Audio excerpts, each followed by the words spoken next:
ഇന്നത്തെ geo political ഡെവലപ്മെൻറ്റ്സിൽ വളരെ നിർണായകമായിട്ടുള്ള വിഷയങ്ങളാണ് എല്ലാം തന്നെ വളരെ വളരെ ഇമ്പോർട്ടൻ്റ് ആണ്. പ്രത്യേകിച്ച് നമ്മൾ ട്രംപിൻ്റെ social media post, truth social media പോസ്റ്റിൽ തന്നെ നമുക്ക് തുടങ്ങാം.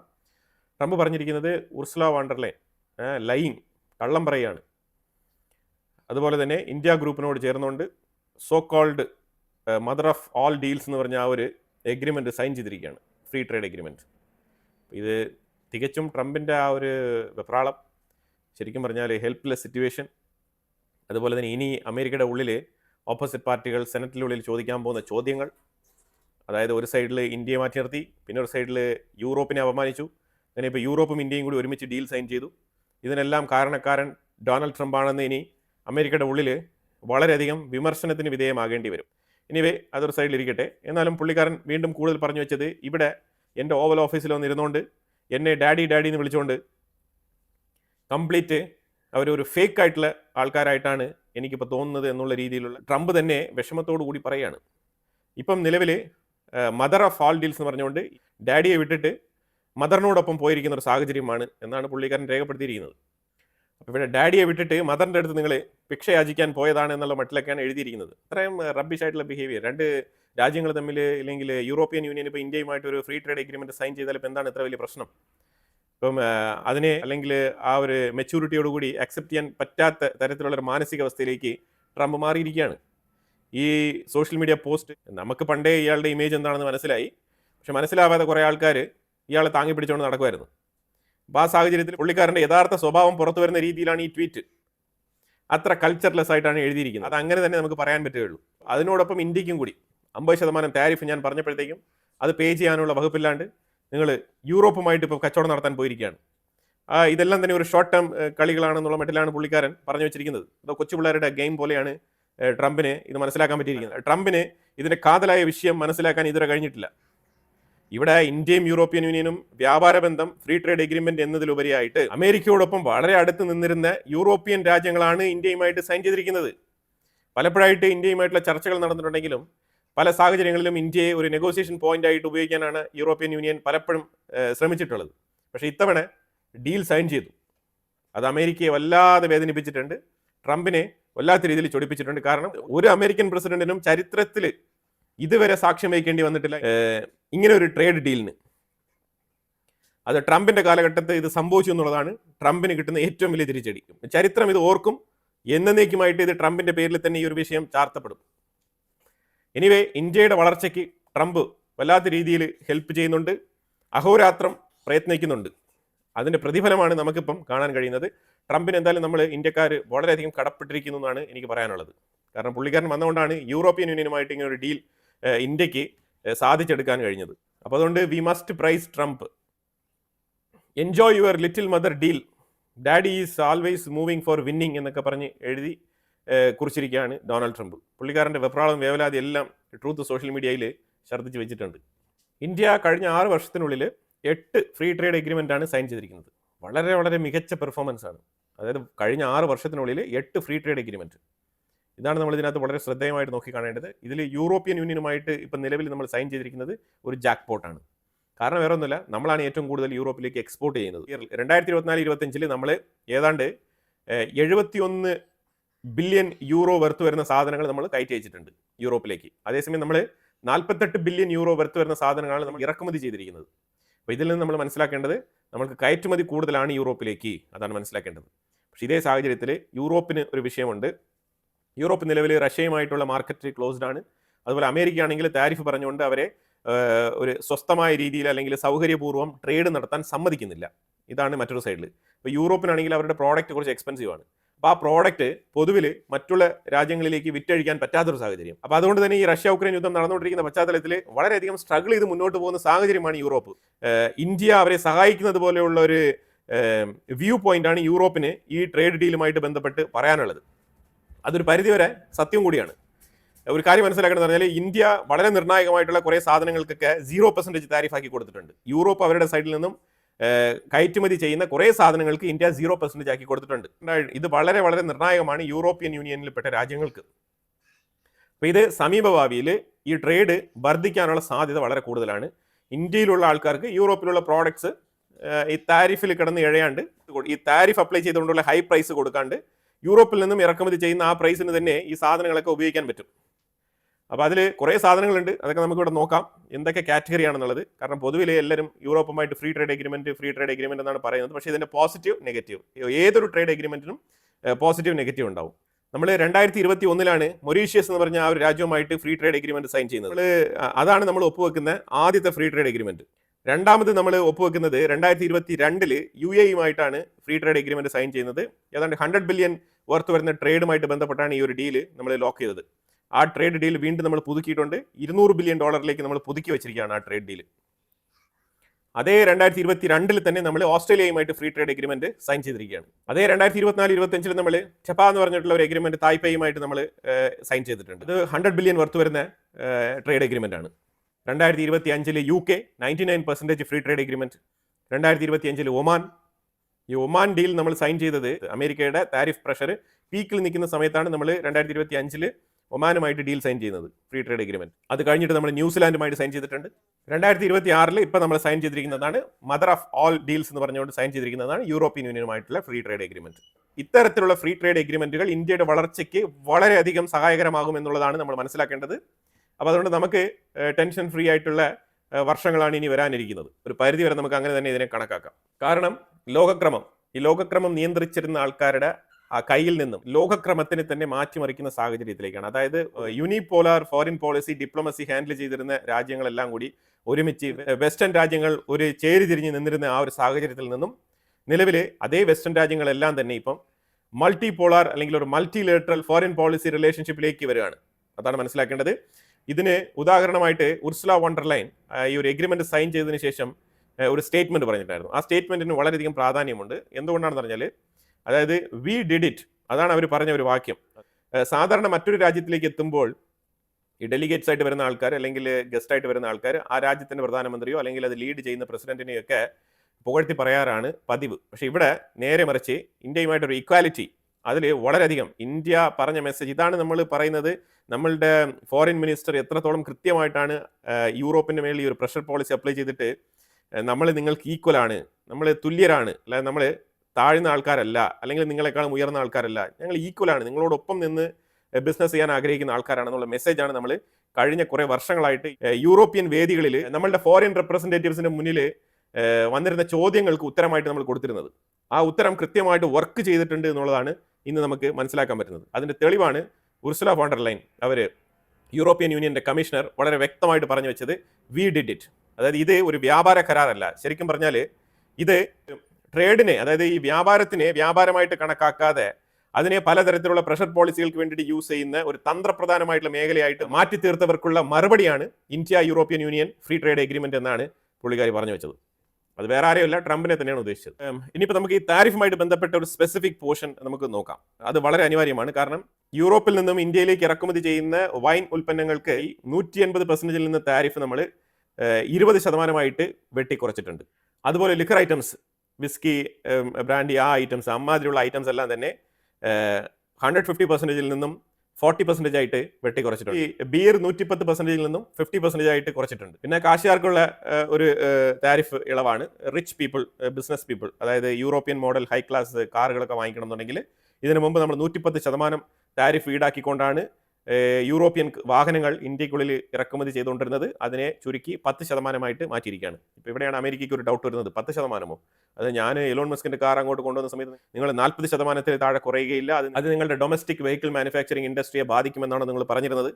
ഇപ്പം മാത്രം എങ്ങനെയാണ് നിങ്ങൾ യൂറോപ്പിന് 10% ആക്കി കൊടുത്തത് എന്ന് ചോദിച്ചു കഴിഞ്ഞാൽ അതിനും ഇന്ത്യക്ക് ഉത്തരമുണ്ട്. കാരണം അമേരിക്ക നമുക്ക് 0% താരിഫോ അല്ലെങ്കിൽ 99% താരിഫ് ഇളവ് നൽകിക്കൊണ്ടുള്ള ഫ്രീ ട്രേഡ് എഗ്രിമെന്റിന് ചർച്ച ചെയ്യാനല്ല വന്നിരിക്കുന്നത്. അമേരിക്കയും ഇന്ത്യയും തമ്മിൽ നടക്കുന്നത് ബൈലേറ്ററൽ ട്രേഡ് എഗ്രിമെന്റ് ആണ്. അപ്പോൾ അവിടെ അമേരിക്കയ്ക്ക് ഗുണമുള്ള പ്രോഡക്റ്റുകൾ, അതുപോലെ ഇന്ത്യക്ക് ഗുണമുള്ള പ്രോഡക്റ്റുകൾ, രണ്ട് രാജ്യങ്ങളിലും അവൈലബിൾ അല്ലാത്ത പ്രോഡക്റ്റുകൾ, രണ്ട് രാജ്യങ്ങളിലും മാനുഫാക്ചറിംഗ് ഇല്ലാത്ത പ്രോഡക്റ്റുകൾ തമ്മിലാണ് ഈ നെഗോസിയേഷൻ നടക്കുന്നത്.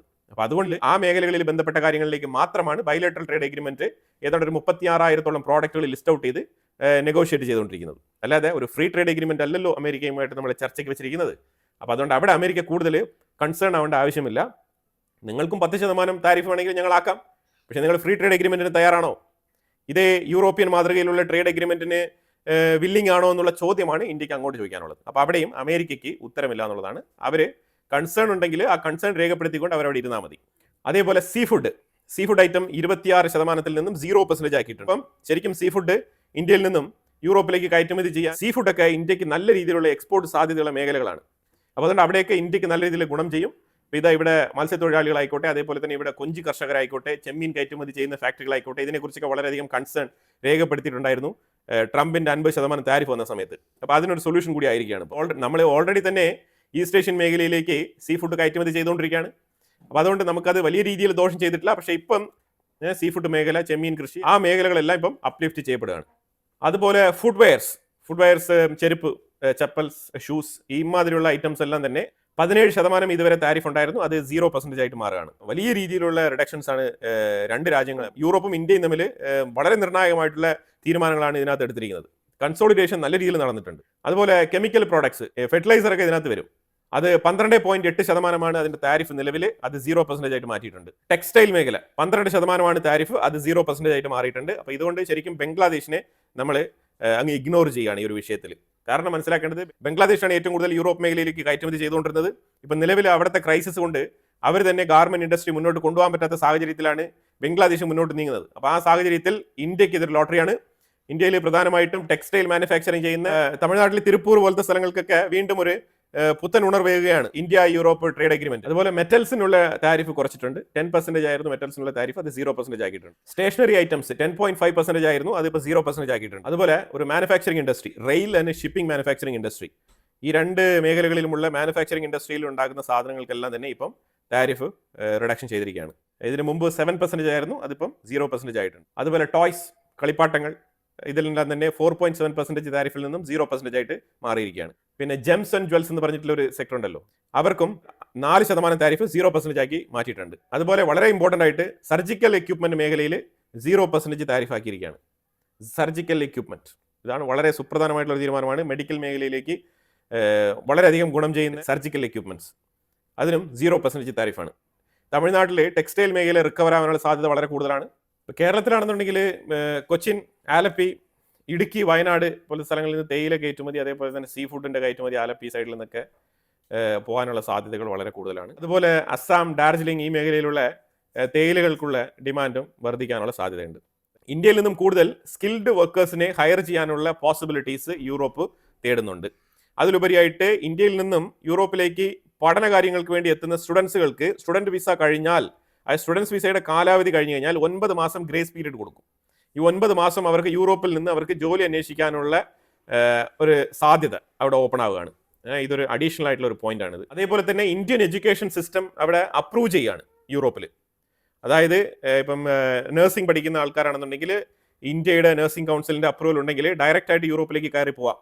അവിടെ പോയിട്ട് മതി ബാക്കിയുള്ള കാര്യങ്ങളൊക്കെ. പക്ഷേ നിങ്ങൾക്ക് ഡയറക്റ്റ് ആയിട്ട് പോയാൽ തന്നെ പണിയെടുക്കാൻ പറ്റുന്ന സാഹചര്യം അവിടെ ഒരുങ്ങുന്നു എന്നുള്ളതാണ് മനസ്സിലാക്കേണ്ടത്. അപ്പോൾ ഇതിലൂടെ യൂറോപ്പ് ലക്ഷ്യമിടുന്നത് ലീഗൽ മൈഗ്രേഷനെ ബൂസ്റ്റ് ചെയ്യാനുള്ള ആ ഒരു സാഹചര്യത്തിന് വഴിയൊരുക്കുകയാണ് യൂറോപ്പ്. അതുപോലെ തന്നെ ഇതിനു മുമ്പ് റഷ്യയ്ക്കും യൂറോപ്പിനും ഇടയിൽ വലിയ രീതിയിലുള്ള ട്രേഡ് ഉണ്ടായിരുന്നു.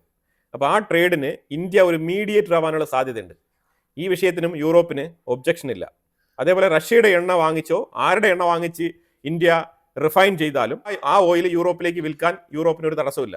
അവർക്ക് റഷ്യയുടെ എണ്ണയാണോ അല്ലെങ്കിൽ വെനിസുലയുടെ എണ്ണയാണോ നൈജീരിയൻ എണ്ണയാണോ എന്നുള്ളതിനെക്കുറിച്ച് അവർ ബോധേഡല്ല. അതാണ് മനസ്സിലാക്കേണ്ടത്. ട്രംപ് കളിച്ചുകൊണ്ടിരുന്ന കളിക്കെല്ലാം തന്നെ ഒരു തീർപ്പാക്കി കൊടുത്തിരിക്കുകയാണ് യൂറോപ്പ് ഇന്ന്. അതാണ് മനസ്സിലാക്കേണ്ടത്. അതായത് ട്രംപിന് ഏത് സാഹചര്യത്തിലും എന്തിനു വേണമെങ്കിലും റഷ്യയുമായിട്ട് കച്ചവടമാവാം. പക്ഷേ യൂറോപ്പിന് പാടില്ല. യുദ്ധം നടക്കുന്ന സാഹചര്യത്തിൽ ശരിയാണ്, യുദ്ധം നടക്കുന്നുണ്ട്, യൂറോപ്പിന് കൺസേൺ ഉണ്ട്, ഇല്ലാന്നില്ല. യൂറോപ്പിന്റെ പ്രധാനപ്പെട്ട പ്രശ്നം എന്ന് പറഞ്ഞാൽ ഉക്രൈനെ ബൂസ്റ്റ് ചെയ്തതാണ്. അതാണ് മനസ്സിലാക്കേണ്ടത്. പക്ഷേ അതേ യൂറോപ്പ് ഇപ്പോൾ റഷ്യയുമായിട്ട് ഇൻഡയറക്റ്റ് ആയിട്ട് ബിസിനസ് ചെയ്യേണ്ട സാഹചര്യത്തിലേക്ക് മാറിയിരിക്കുകയാണ്. അതാണ് ഇപ്പോഴത്തെ സാഹചര്യം നിലവിൽ. കാരണം അവരെ അത്രമാത്രം ട്രസ്റ്റ് ചെയ്തിരുന്ന അമേരിക്ക അവരെ ബീട്രേ ചെയ്തിരിക്കുന്നു എന്നുള്ളതാണ് മനസ്സിലാക്കേണ്ടത്. അവർക്കൊരു മര്യാദയില്ല, ഡിസ്റെസ്പെക്ട്ഫുൾ ആയിട്ടുള്ള ട്രീറ്റ്മെന്റ്. നമ്മൾ കേരളത്തിലെ ചില ആൾക്കാർ പറയുന്നത് പോലെ ട്രംപ് ഇരിക്കുന്നത് കണ്ടോ രാജാവിനെ പോലെ കസേരയിലിരിക്കും. യൂറോപ്യൻ യൂണിയനിൽപ്പെട്ട നേതാക്കളെല്ലാം സ്റ്റുഡൻസുകളെ പോലെ ട്രംപിന്റെ മുന്നിൽ പോയിട്ട് ഇങ്ങനെ താണുകേണിരിക്കുന്ന ഒരു അവസ്ഥയായിരുന്നു എന്നൊക്കെ പറഞ്ഞിട്ട് അതിനെയൊക്കെ വല്ലാത്ത രീതിയിൽ ഗ്ലോറിഫൈ ചെയ്തുകൊണ്ടിരുന്ന ആൾക്കാരൊക്കെ ഉണ്ട് നമ്മളുടെ ഇടയിൽ. അപ്പം ഈ സാഹചര്യമാണ് മനസ്സിലാക്കേണ്ടത്. ഒരുപാട് നാൾ ഇങ്ങനെ താണുകേണിരിക്കാൻ കഴിയില്ല എന്നുള്ളതാണ് മനസ്സിലാക്കേണ്ടത്.